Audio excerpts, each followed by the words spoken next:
wassalatu wassalamu ala asyrafil khalqillah sayyidina Muhammad ibn Abdullah wa ala alihi wa sahbihi wa man walah. Faslun fi bayani ma yahrumu isti'maluhu minal awani wa ma yajuz. Di dalam menerangkan apa yang haram penggunaannya dari wadah-wadah dan apa yang boleh menggunakannya dari wadah-wadah. Di sini mengapa dibahas tentang al-aniyah? Karena al-aniyah kedudukannya di dalam toharo itu adalah namanya wasailul wasail. Ada wasailu toharo, yaitu tadi al-ma, at-turab, ad-dabir, dan al-hajar lil-istinja. Namanya wasailu toharo, media-media yang dipergunakan untuk toharo. Al-aniyah ini adalah namanya wasailul wasail. Medianya media. Jadi air itu kan butuh kepada wadah. Nah, wadahnya yang dipergunakan itu pakai apa gitu maksudnya. Yang boleh digunakan dan yang haram digunakan. Kalau di sini saya terangkan di dalam bab al-aniyah yang tulisan hijau itu, yubahu minha tahirun min khashabi wa ghairihi la fiddatin aw dhahabi. Yubahu, dimubahkan, dibolehkan penggunaan minha minal aniyah dari wadah-wadah tahirun yang suci. Yang dibolehkan untuk dipergunakan itu adalah yang suci, min khashabi, dari kayu, wa ghairihi, dan selain kayu. Jadi boleh mempergunakan kayu atau selain kayu, la fiddatin aw dhahabi, selama itu bukan perak atau emas.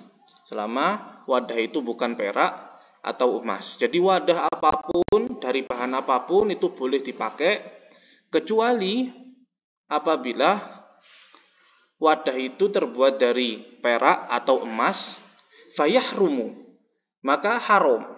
Ya, maka haram. Kalau wadahnya itu terbuat dari perak atau emas, hukum pemakaiannya haram. Isti'maluhu, pemakaiannya haram, pemakaiannya. Kamir wadi, seperti tempatnya celak. Celak itu untuk mata itu. Kamir wadi, seperti tempatnya celak. Limro'atin, bagi perempuan. Perempuan itu dia boleh untuk memakai perhiasan emas. Ya, dia boleh berhias dengan emas. Tetapi si perempuan ini tadi memakai wadah yang terbuat dari emas, haram. Kalau wadah itu meskipun perempuan, selama dia terbuat dari emas, maka haram. Tapi kalau perhiasan silahkan dipakai oleh perempuan. Ya, seperti itu. Kenapa di sini disebutkan kamir wadi limro'atin? Karena timbul bayangan bahwasanya seorang perempuan itu dia boleh memakai emas. Jadi dia boleh untuk memakai wadah yang terbuat dari emas. Enggak, bukan seperti itu. Beda antara perhiasan dan wadah. Kalau wadah laki-laki, perempuan, wadah apapun itu tidak diperbolehkan, haram penggunaannya, ya. Wajaza min zabarjadi, dan boleh dari zabarjad. Seperti batu zabarjad.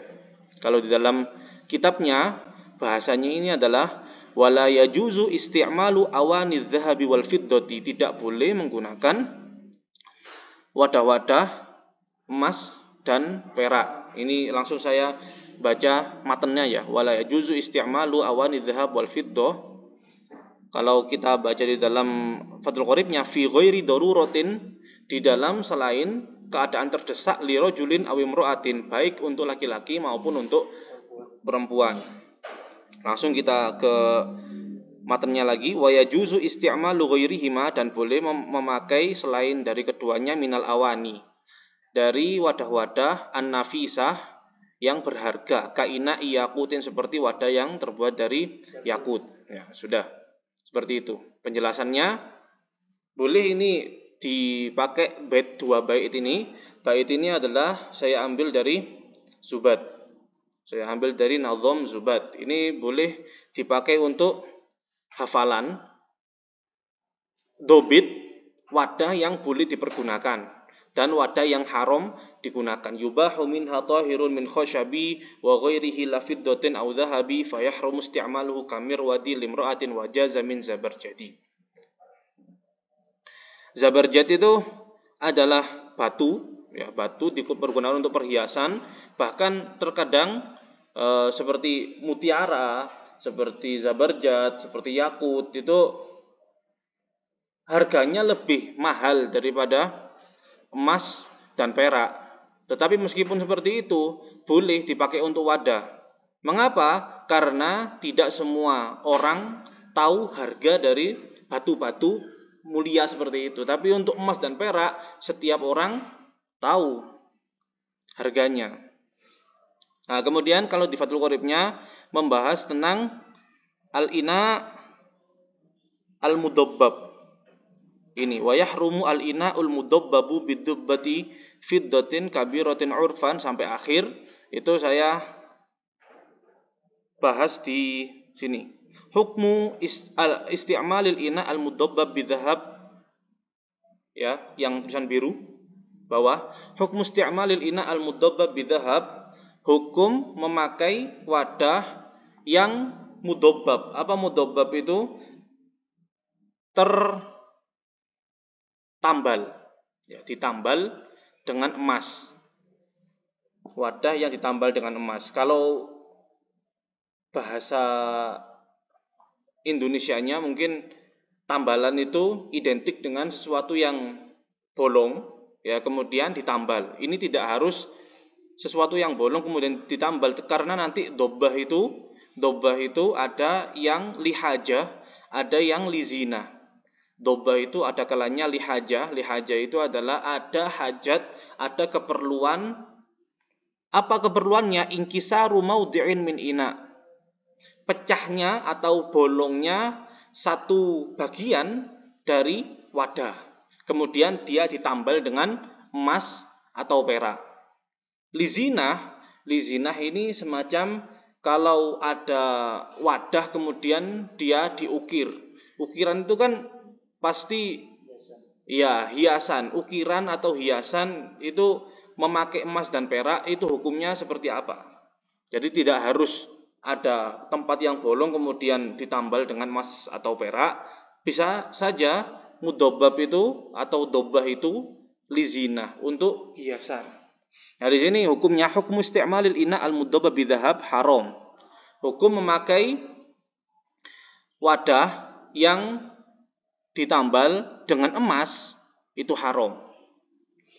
Di bawahnya hukum isti'malil ina al-mudabbab bifiddah. Hukum memakai wadah yang ditambal dengan perak.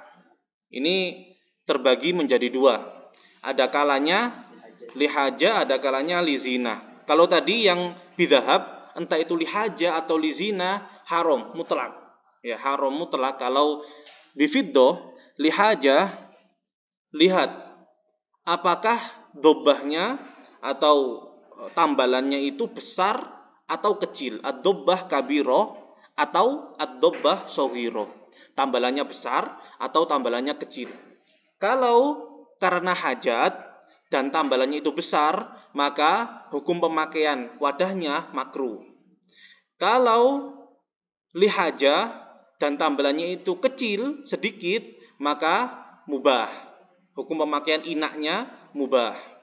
Lizina, untuk hiasan. Kalau ada wadah yang dihiasi dengan fiddo, dengan perak, dan tambalannya itu besar, maka hukum pemakaiannya haram. Hukum pemakaian wadahnya itu haram. Adapun dobbah soghiro, apabila tambalannya itu kecil, maka hukum pemakaian wadahnya makruh. Nah, kenapa tambalan ini kok ada yang haram, ada yang makruh? Karena apabila tambalan itu tidak diperlukan, lizina, kemudian tambalannya itu besar, sekiranya kelihatan mencolok, kalau tambalannya ini adalah perak dan orang fuqara itu tahu bahwasannya wadah ini ditambal dengan perak, sedangkan mereka membutuhkan misalnya uang, santunan dari orang yang kaya itu kan menjadikan hatinya sakit. Hatinya sakit. Nah, ini kalau di dalam kitabnya yahrumul ina'ul mudabbab bidobbati fiddatin kabiratin urfan. Haram apabila tambalannya itu menggunakan perak dan tambalannya besar, urfan li zina, untuk zina, untuk hiasan. Fa in kanat kabiratan li hajatin, apabila besar tambalannya tapi karena keperluan, karena kebutuhan, maka hukum pemakaiannya jaza ma'al karoha, boleh bersama kemakruhan. Au saghiratan urfan li zinatin kurihat, au li hajatin fala tukroh. Amma dobbatuz zahab fatahrumu mutlaqan. Adapun dobbatuz zahab maka haram mutlak. Nah, itu masalah yang kedua. Kemudian ini kita lewatkan. Wa yahrumu aidon al-ina'ul matliyu bidhahabin aw fiddatin, di atasnya itu. Wa yahrumu aidon al-ina'ul matliyu bidhahabin aw fiddatin in hasala minat tila'i syai'un bi'ardihi 'alan nar. Dan haram juga wadah yang dilapisi, dicat. Al-matli itu artinya dicat atau dilapisi, bidhahabin aw fiddatin, dengan emas atau perak, in hasola, apabila terdapat minat tilai, dari dari lapisan tersebut, syai'un, sesuatu, bi'ardihi 'alan nar, dengan menyodorkannya atau menaruhnya di atas api. Ini misalnya wadah, ini wadah, kemudian dilapisi dengan emas atau perak. Kemudian wadah ini ditaruh di atas api dalam derajat tertentu, kemudian hasola syai'un. Hasola syai'un itu maksudnya di sini adalah ada lelehan. Ada lelehan. Menunjukkan bahwasanya kalau ada lelehan berarti lapisannya itu tebal. Nah, lapisannya itu tebal. Jadi ada, entah itu wadah dari besi, kemudian dilapisi dengan emas, ditaruh di atas api dengan derajat tertentu, ternyata leleh, maka itu haram digunakan. Karena apa? Lapisannya tebal. Sama saja dia dengan menggunakan wadah yang terbuat dari emas, gitu maksudnya. Sama saja. Kalau tadi hukumnya memakai wadah dari emas itu haram, maka memakai wadah yang dilapisi dengan emas atau perak dan apabila dia dibakar terdapat lelehannya, itu juga haram. Nah, itu kalau tebal berarti. Di dalam rangkuman saya katakan hukmu isti'malil ina al-mubah, hukum memakai ina yang sebetulnya boleh dipergunakan, besi, dari logam yang lain selain zahab dan fiddah. Namanya al-ina al-mubah. Seperti saya katakan tadi, di atasnya yubahu. Ina mubah al-matli yang dilapisi bidhahab au fiddah, dengan emas atau perak. Dilihat pun apabila lapisannya tipis, maka hukumnya mubah. Tipis itu seperti apa? Tipis itu adalah dobitnya bihaitsu la yahsulu syai'un bi'ardihi 'alan nar. Kalau lapisannya itu tebal, al-tila'u kathif, maka pemakaiannya haram. Bagaimana dobitnya kathif itu? Bihaitsu yahsulu syai'un bi'ardihi 'alan nar.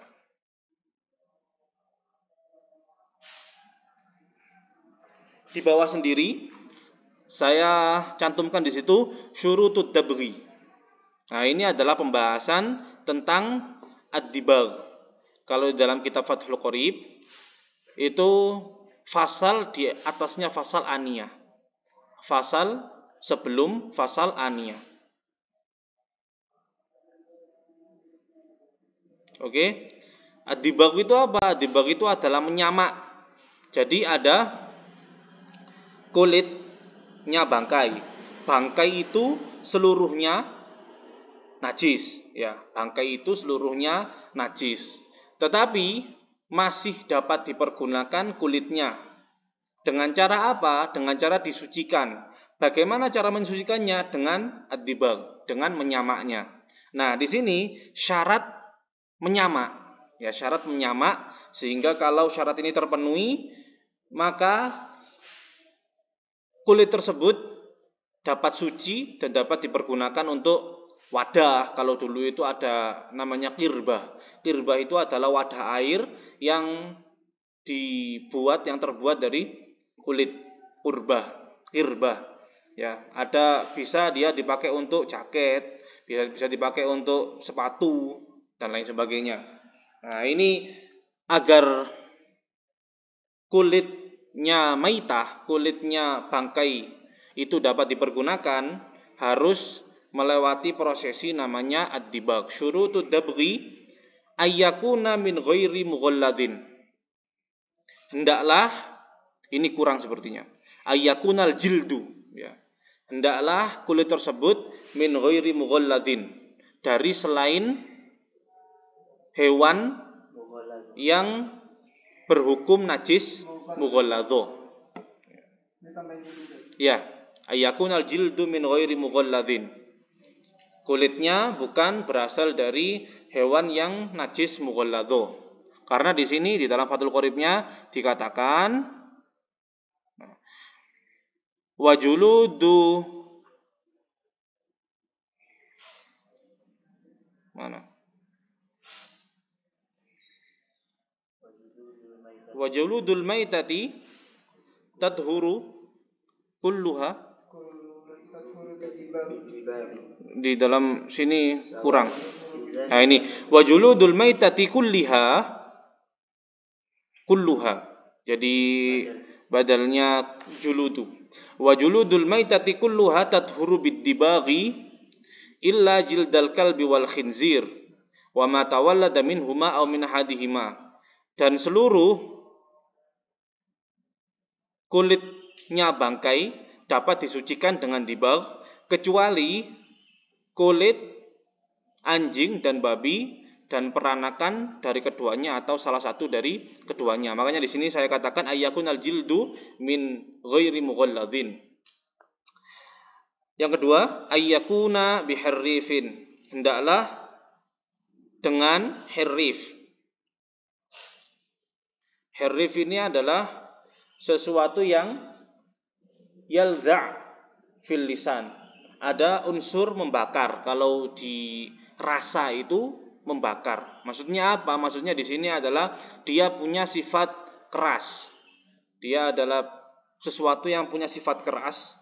Sifat keras itu bagaimana? Keras itu bukan keras maksudnya seperti bangku ini dari kayu keras, bukan seperti itu. Maksud saya keras di sini adalah seperti kita ketika menggunakan deterjen. Deterjen itu ketika kita gunakan kemudian ada rasa panas. Ya, ada rasa panas di kulit, nah itu namanya punya unsur keras gitu maksudnya. Punya unsur keras. Bihirrif dengan sesuatu yang mempunyai unsur keras, ma yumkinu naz'u fadolatil jildi bihi, sesuatu yang memungkinkan naz'u menghilangkan fadolatil jildi, kotorannya kulit dengannya. Kotorannya kulit dengannya. Di situ di kulit itu ada darahnya misalnya, di situ ada selaputnya, di situ ada sesuatu yang mengotori kulit tersebut. Sekiranya kalau dibiarkan maka kulit itu bisa busuk karena sebab ada kotoran di atas kulit itu. Nah, memakai sesuatu yang dapat membersihkan kotoran-kotoran tersebut. Yaitu tadi pakai sesuatu yang punya unsur keras sehingga dapat menghilangkan kotorannya. Ayyakuna bibatinil jildi. Hendaklah di perut kulit. Di perut kulit itu maksudnya adalah di kulit yang sebelah dalam. Kulit yang sebelah dalam. Apa itu? Mimma yali al-lahm, yang menempel dengan daging, yang tadinya dia menempel dengan daging, yang ada bulunya itu luar, yang menempel dengan daging di dalam itu, nah itu namanya batinul jildi. Yang disamak, yang dibak itu adalah yang bagian dalam situ, batinul jildi. Kemudian syarat berikutnya ayyablugha al-kamala fid dabghi. Hendaklah sampai sempurna di dalam menyamak. Sempurna itu, dikatakan sempurna itu seperti apa? Dhabitul kamal fid dabghi bihaitsu law nuqi'a fil ma'i qalilan la ya'udu ilaihil afan. Seandainya lau nuqi'a dimasukkan fil ma'i di dalam air qalilan sebentar, la ya'udu ilaihil afan tidak kembali kepadanya kebusukan. Ya, jadi dia sampai selesai, sampai sempurna menyamaknya. Bagaimana dikatakan sempurna? Sekiranya kalau dia itu kena air lagi tidak gampang busuk. Sekiranya kena air lagi tidak gampang busuk, itu berarti sudah ya bulughul kamal fid dabghi. Dan hirif yang saya katakan tadi itu boleh dari yang alami, boleh dari yang buatan. Ya, boleh yang dari yang alami. Kalau di dalam kitab-kitab kan biasanya dzarqut thair. Dzarqut thair itu adalah kotorannya burung. Ya, itu mungkin itu kalau zaman dahulu, kalau zaman sekarang bisa pakai obat kimia. Kalau di kampung saya sana kan ada pabrik kulit. Ya, pabrik kulit itu mereka jadi kulit itu dimasukkan ke dalam tong besar, kemudian dikasih bahan kimia, terus diputer sekiranya bisa membersihkan fadratul jildi itu tadi. Sampai berapa menit gini, kemudian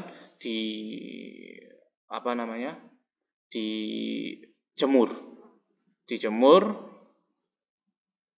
Tapi kalau dia itu memakai kimia seperti itu ataupun dia memakai barang yang alami, nah, tadi kan di situ ada misalnya ada selaputnya, ada darahnya, kemudian dia memakai bahan kimia untuk membersihkannya atau memakai barang alami untuk membersihkannya, kan itu bercampur dengan darah dan kotoran-kotoran yang ada di situ, maka hukumnya masih belum suci, hukumnya masih mutanajis.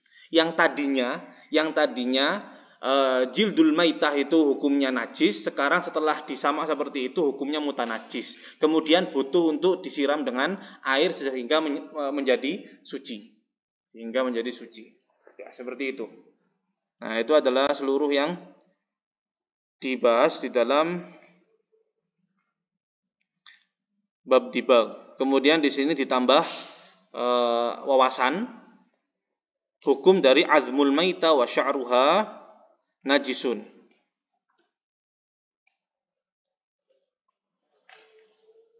Tulangnya bangkai dan bulunya bangkai itu juga najis. Illal adami, kecuali manusia.